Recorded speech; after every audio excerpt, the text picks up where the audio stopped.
नमस्कार, मैं पायल शुक्ला, आप सभी का स्वागत है इन 24 न्यूज में। आइए एक नजर डालते हैं अब तक की 25 बड़ी खबरों पर। महाराष्ट्र के उप मुख्यमंत्री अजित पवार ने सीएम योगी आदित्यनाथ के बटेंगे तो कटेंगे वाले बयान पर साधा निशाना। कहा, हमारे प्रदेश की तुलना किसी और प्रदेश से नहीं करनी चाहिए। महाराष्ट्र ने कभी भी सांप्रदायिक भेदभाव को नहीं किया है स्वीकार। मनसे प्रमुख राज ठाकरे ने शिवसेना यूबीटी प्रमुख उद्धव ठाकरे पर बोला हमला। कहा, मुख्यमंत्री बनने के लिए उन्होंने अपनी विचारधारा से किया समझौता और बाला साहेब ठाकरे के सम्मान से भी किया समझौता। मनसे प्रमुख ने कहा, 2.5 साल के मुख्यमंत्री बनने के लिए उद्धव ठाकरे ने हिंदू हृदय सम्राट को बना दिया जनाब बाला साहेब। इसके लिए उद्धव ठाकरे को आनी चाहिए शर्म।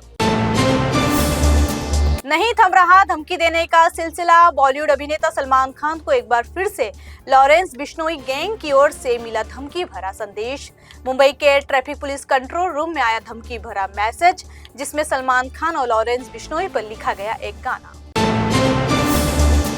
पीएम मोदी ने महाराष्ट्र के धुले जिले में रैली को किया संबोधित। इस दौरान महाविकास आघाड़ी पर साधा निशाना। कहा, महाआघाड़ी की गाड़ी में वैसे भी न है ब्रेक न पहिए और ड्राइवर की सीट पर बैठने के लिए भी हो रहा है झगड़ा।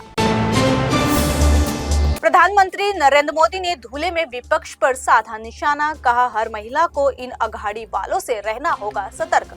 ये लोग कभी भी नारी शक्ति को सशक्त होते नहीं देख सकते। पूरा महाराष्ट्र देख रहा है कि कांग्रेस अघाड़ी के लोग अब महिलाओं को देने लगे हैं गाली। किस तरह की अभद्र भाषा का किया जा रहा है इस्तेमाल। महाराष्ट्र की कोई भी माता बहन अघाड़ी वालों के इस कृत्य को नहीं कर सकती है मां। भारत रत्न लाल कृष्ण आडवाणी का आज है जन्मदिन। पीएम नरेंद्र मोदी ने एक्स अकाउंट पर पोस्ट कर दी बधाई। महाराष्ट्र के पूर्व मंत्री नवाब मलिक की उम्मीदवारी का बीजेपी ने किया था विरोध। इसके बावजूद नवाब मलिक मानखुर्द से बने हैं उम्मीदवार। वहीं उनकी बेटी सना मलिक को अनुशक्ति नगर से बनाया गया उम्मीदवार। महायुति की सहयोगी पार्टी एनसीपी के नेता और उप मुख्यमंत्री अजित पवार ने नवाब मलिक और सना मलिक के पक्ष में किया चुनाव प्रचार। 20 नवंबर को होने वाले महाराष्ट्र विधानसभा चुनाव में मतदान के लिए सभी कर्मचारियों को छुट्टी देना होगा अनिवार्य। मुंबई के जिला निर्वाचन अधिकारी और निगम आयुक्त भूषण गगरानी ने दिया आदेश। गगरानी ने कहा, इसका पालन न करने वालों पर होगी सख्त कार्रवाई। ट्रेन को बेपटरी करने की एक और साजिश हुई नाकाम। दरअसल महाराष्ट्र के थाने जिले में भाईंदर और मीरा रोड रेलवे स्टेशन के बीच रेल पटरियों पर लोहे की छड़ों से भरा एक बैग मिलने से मचा हड़कंप। पुलिस ने 3 लोगों को किया गिरफ्तार। पुलिस ने भारतीय न्याय संहिता बीएनएस की विभिन्न धारा और भारतीय रेलवे अधिनियम की धारा के तहत अज्ञात व्यक्तियों के खिलाफ प्राथमिकी की दर्ज। महाराष्ट्र चुनाव में नेताओं ने अपनाए सियासी हथकंडे। योगी आदित्यनाथ और राज ठाकरे के बयानों से गरमाया राजनीतिक माहौल। हिंदुत्व, बजरंगबली और लाउडस्पीकर जैसे मुद्दे बन गए प्रमुख। योगी ने बजरंगबली का नाम लेकर विरोधियों को घेरा।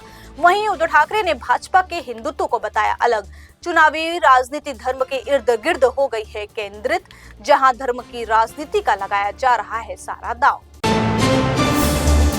विधानसभा चुनाव से पहले मुस्लिम संगठनों द्वारा एमवीए के समर्थन में चल रहे चुनाव प्रचार और उनकी मांगों को लेकर बीजेपी ने उठाए कई सवाल। बीजेपी का आरोप, इस पूरे मामले में वोटों का किया जा रहा है ध्रुवीकरण। बीजेपी नेता किरीट सोमैया ने चुनाव आयोग को पत्र लिखकर इस संस्था और इस प्रकार की कई संस्थाओं के खिलाफ की एक्शन लेने की मांग। बीजेपी ने कांग्रेस के घोषणा पत्र पर बोला हमला। पूर्व केंद्रीय मंत्री मुख्तार अब्बास नकवी ने दिया बयान। कहा, कांग्रेस और उसके सहयोगी दल पहले भी इस तरह के कर चुके हैं ऐलान। महाराष्ट्र की रहने वाली एक महिला आईएएस अधिकारी को निवेश करने पर हाई रिटर्न दिलाने का झांसा देकर करीब 1 करोड़ की ठगी का मामला आया सामने। महिला की शिकायत पर दिल्ली में तिलक मार्ग पुलिस ने ठगी का मामला किया दर्ज। हालांकि मामले में अभी तक नहीं हुई किसी की गिरफ्तारी। सड़क परिवहन मंत्रालय देश भर में 5 ग्रीनफील्ड एक्सप्रेसवे का कर रहा है निर्माण। इनमें से 3 का काम अगले साल मार्च तक हो जाएगा पूरा और 2 एक्सप्रेसवे मार्च 2026 तक हो जाएगा तैयार। मंत्रालय ने 5 एक्सप्रेसवे के काम पूरा होने की डेडलाइन कर दी है तय। हालांकि जैसे जैसे एक्सप्रेसवे का हिस्सा हो रहा है तैयार, उसे खोला जा रहा है वाहन चालकों के लिए। मध्य प्रदेश के रीवा से हैरान कर देने वाला मामला आया सामने। समोसे के अंदर मिली चिपकली, समोसा खाने से बिगड़ी बच्चे की तबीयत। पीड़ित बच्चे को अस्पताल में कराया गया भर्ती। बिना देखे चिपकली वाला समोसा खा गया था मासूम। बिहार के छपरा में हुआ बड़ा हादसा। छठ पूजा के दौरान अचानक पलटी नाव।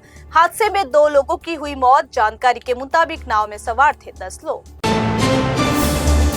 महाराष्ट्र के कराड़ में पहुंचे केंद्रीय गृह मंत्री अमित शाह ने दिया बयान। कहा, नेशनल कॉन्फ्रेंस और कांग्रेस पार्टी ने जम्मू कश्मीर विधानसभा में धारा 370 को वापस लाने के लिए प्रस्ताव किया पारित।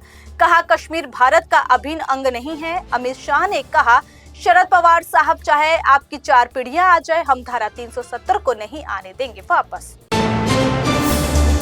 शिवसेना नेता संजय निरुपम ने दिया बयान। कहा, कश्मीर में कुछ लोग जो 370 के नाम पर राजनीति लाभ उठा रहे हैं, उन्हें आपत्ति थी और उन्होंने एक साजिश के तहत जम्मू कश्मीर विधानसभा में इस पर प्रस्ताव किया था पेश, जिसका जमकर हुआ विरोध। पीएम मोदी ने कहा, 370 को कभी वापस नहीं आने देंगे, जो है सच्चाई।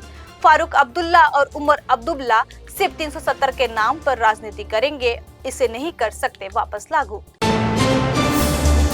उत्तर प्रदेश के हरदोई जिले से हैरान कर देने वाला मामला आया सामने। पति पत्नी का चल रहा था झगड़ा, तभी बीच में आए जीजा ने साले का चबा लिया ओट। पीड़ित व्यक्ति ने पुलिस स्टेशन में एफआईआर कराई दर्ज। फिलहाल पीड़ित व्यक्ति का अस्पताल में चल रहा है इलाज। झारखंड के सिमडेगा में कांग्रेस नेता राहुल गांधी ने किया ऐलान। कहा, अगर हम सत्ता में आए तो आरक्षण पर 50% की हटा देंगे सीमा। हम SC, ST और OBC आरक्षण बढ़ाएंगे। OBC आरक्षण बढ़ाकर करेंगे 27%। देश के दलित, पिछड़े और आदिवासी वर्ग के लोग हैं सक्षम।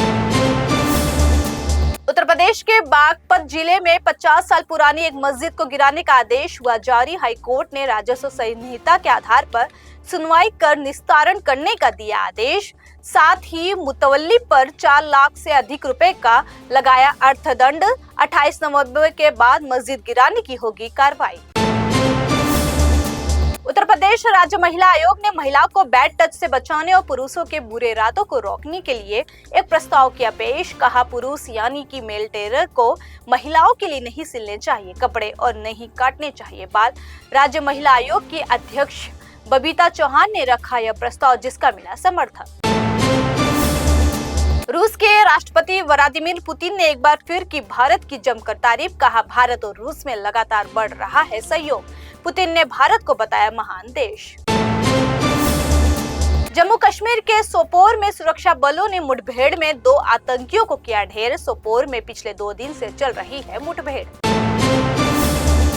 डोनाल्ड ट्रंप ने दूसरी बार अमेरिकी राष्ट्रपति का जीता चुनाव। वे जनवरी महीने में ग्रहण करेंगे अपना पदभार। उन्होंने अपनी चुनावी रैलियों में 100 दिन का प्लान किया साझा। दूसरे कार्यालय के पहले 100 दिन में ट्रंप अपनी आक्रामक नीतियों को करेंगे लागू। अर्थव्यवस्था, विदेश नीति और महंगाई को लेकर ट्रंप लेंगे बड़ा फैसला। फिलहाल के लिए इतना ही। देश और दुनिया की तमाम बड़ी खबरों के लिए जुड़े रहिए N24 न्यूज से। साथ ही N24 न्यूज के social media platform YouTube, Instagram और फेसबुक को लाइक, सब्सक्राइब और शेयर करना ना भूलें।